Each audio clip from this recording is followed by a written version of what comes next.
দেখি দেখি এলো না ঠিকঠাক। তাহলে আর কি হবে, না এলে ভালো তুলে দে। না দাঁড়া, আমি আগে এটা টুকে নিই।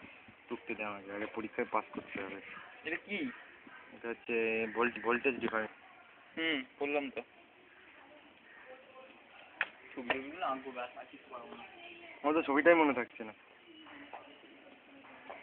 কি রে, দেখি ভিডিও হচ্ছে, ভিডিও।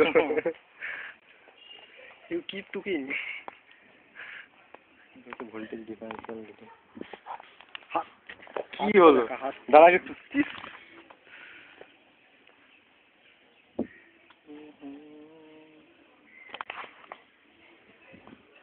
ফেসটা না হলে তো বুঝে চেনা যাবে না। E1 E2